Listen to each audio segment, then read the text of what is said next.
ගෙවී ගිය හෝරා කීපයේ ලෝකයේ වැඩිම අවධානයට ලක් වූ පුවත් සිරස්තල මොනවාද මේ global front page. US military carried out 21st strike on Allied drug boat killing 3. මද්‍රව්‍ය ප්‍රවාහනය කළ බවට චෝදනා එල්ලවන බෝට්ටුවකට ඇමරිකානු හමුදාව 21 වන පහරයත් එල්ල කළ අතර ඉන් 3 දෙනෙකු මිය ගියේය බව CNN පුවත් වෙබ් අඩවිය වාර්තා කරනවා. එම පුවත් වෙබ් අඩවිය වැඩිදුරටත් වාර්තා කරන්නේ එක්සත් ජනපද දක්ෂිණ විධානය නිවැදනය කළේ සෙනසුරාදා දින මද්‍රව්‍ය ජාවාරම් යාත්‍රාවකට 21 වන ප්‍රහාරය එල්ල කළ බවයි.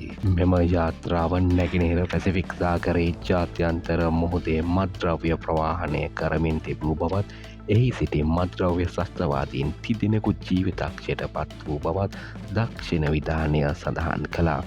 මෙම ප්‍රහාරයත් සමග මද්‍රව්‍ය ජාවාරම් යාත්‍රාවලට එල්ල කළ ප්‍රහාරවලින් මියගිය මුළු සංඛ්‍යාව 83 දක්වා ඉහළ ගොස් තිබෙනවා.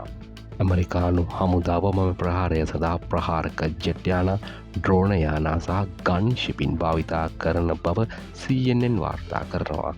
මේ අරමුණ වන්නේ ඇමරිකාවට මද්‍රව්‍ය කලා එම නැවැත්වීම බවයි බලධාරීන් පවසා තිබෙන්නේ. නමුත් මෙම ප්‍රහාරය වටා මතභේදාත්මක තත්ත්වයන්ද ගොඩනැගී තිබෙනවා. සමහර විශේෂඥයන් පවසන්නේ මෙම ප්‍රහාර ඇමරිකානු සහ ජාත්‍යන්තර නීති උල්ලංඝනය කළ හැකි බවයි.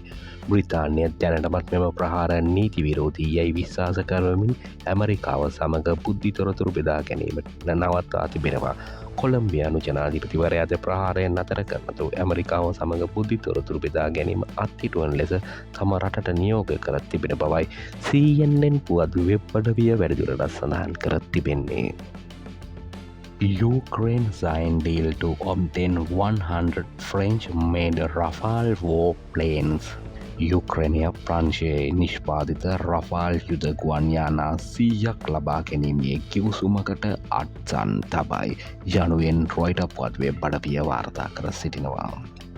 එම පුවත් වෙබ් අඩවිය වැඩිදුරටත් සඳහන් කරන්නේ යුක්‍රේන ජනාධිපතිවරයා ප්‍රංශය සමග රෆාල් යුද ගුවන් යානා 100ක් ලබා ගැනීමට කිවසුමක් අත්සන් කරයි.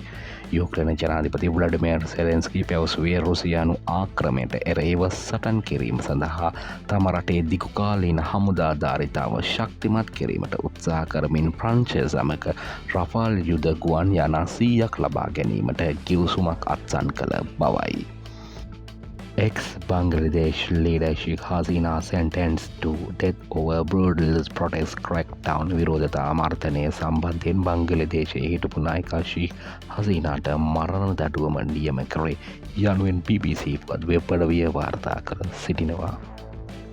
පසුගිය මාසේ ඇතිකරගත් සටන් විරාම ගිවිසුමෙන් පසු ජර්මනු රජය ලබන සතියේ සිට ඊශ්‍රායලට ආයුධ කීපයක් විකිණීම අත්හිටුවීමේ නියෝගය ඉවත් කරන බව ජර්මනු රජයේ ප්‍රකාශකයෙක් පැවසීය බව රොයිටර් පුවත් වෙබ් අඩවිය වාර්තා කර සිටිනවා.